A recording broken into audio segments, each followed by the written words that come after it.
I think what occurred to him was the programmatic idea. It probably came from an actual occurrence, programmatic idea of a thunderstorm breaking in on a festival of merry peasants dancing on the green. Why do you think Beethoven wrote such a powerful but rather serene piece at one of his darkest periods in his life? Well, I mean, there's a popular myth that composers write the way they feel at the moment that they're writing, which is simply not true. For example, Tchaikovsky wrote his Pathétique when he was suicidal. You could see him wanting to die and sitting down the piano. Not at all. You cannot write. If you're suicidal, you kill yourself or you stay in bed depressed. You don't write music. As everything Beethoven did, it is a gloss on something that had been done and a revolutionary step of breaking out of the mold, but the mold is always visible behind what he does. In other words, what this piece has is a rather conventional, if you want, nothing's conventional in Beethoven, but if you want, the first movement, which is sonata form, right? The development section of that first movement is very unusual in that it relies on repetitions all the time. But he then he stops, right? And then he has a conventional slow movement, which is the so-called scene at the brook. And the only thing really that is unconventional about it, because it is a kind of song form, is the coda, in which he suddenly introduces a cadenza for woodwinds of the orchestra, one imitating a nightingale, one imitating a quail, one imitating the cuckoo, nightingale. This was new.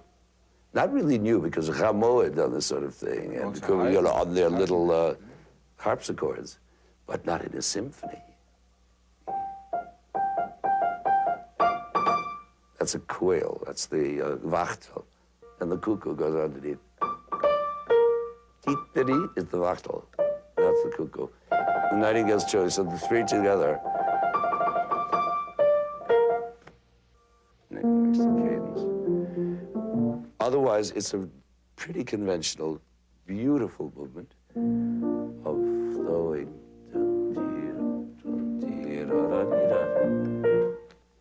One thing a lot of people don't know about this movement is that the melody begins on the first beat.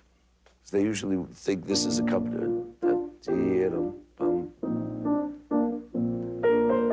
And that's the melody. But actually, the melody begins on the first beat if you look at the score.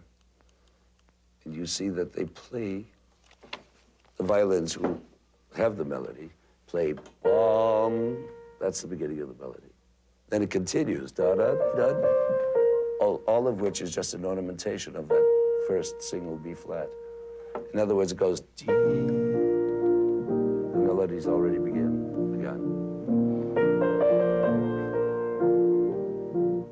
See, that's not the beginning of the melody, that phrase.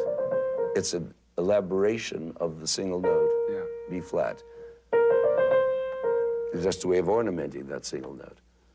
Then he turns it into a melody further by, and suddenly you have something going. But the beginning of the melody is that. That's what the melody is about. It's not the ordinary conception of a melody. It's ornamentation. One note, ornamentation. And out of this ornament, he makes a melody. The minute he gets to the dominant, you know he's in the middle of a melody. Sorry for the wrong notes.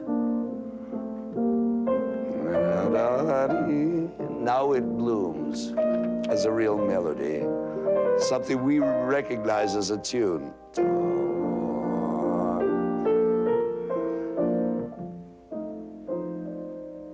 Is the last note of the melody, which also is the first note of the repetition of the melody. If you listen, you'll see.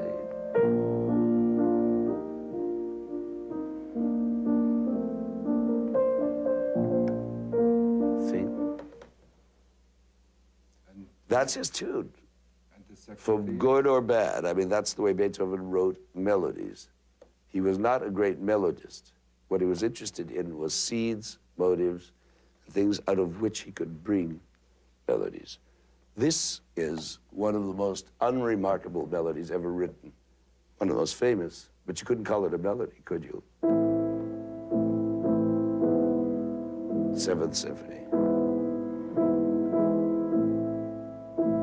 So far, what have you got? One note. Now.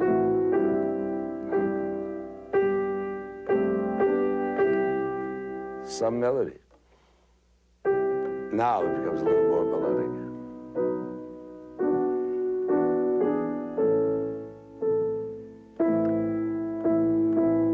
You like that melody?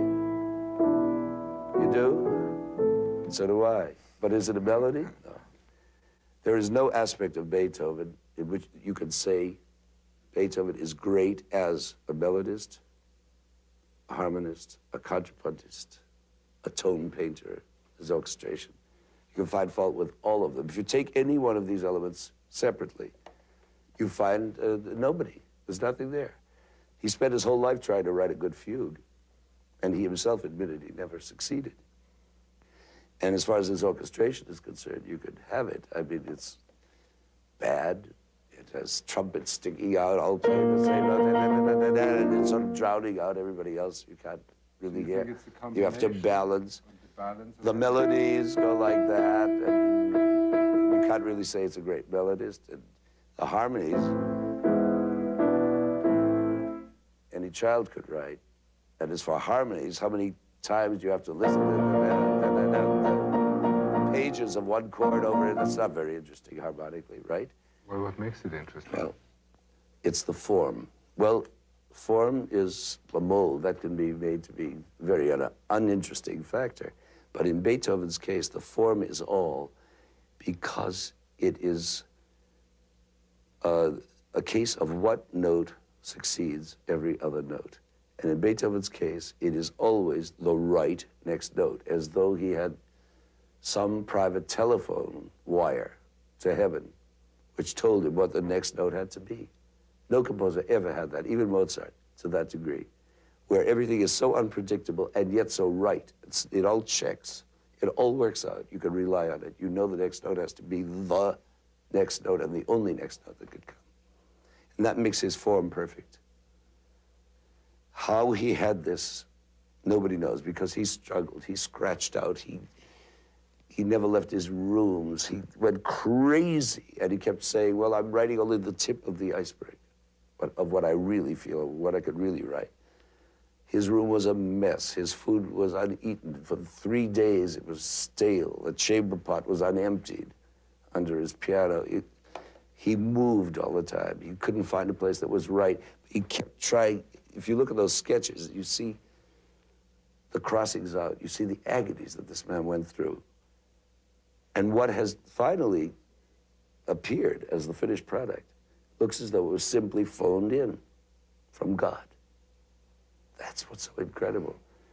But he wrecked himself in his whole life trying to do this, trying to achieve this very inevitability. That's the word for it. It's every note that comes is inevitable. Could have been no other note.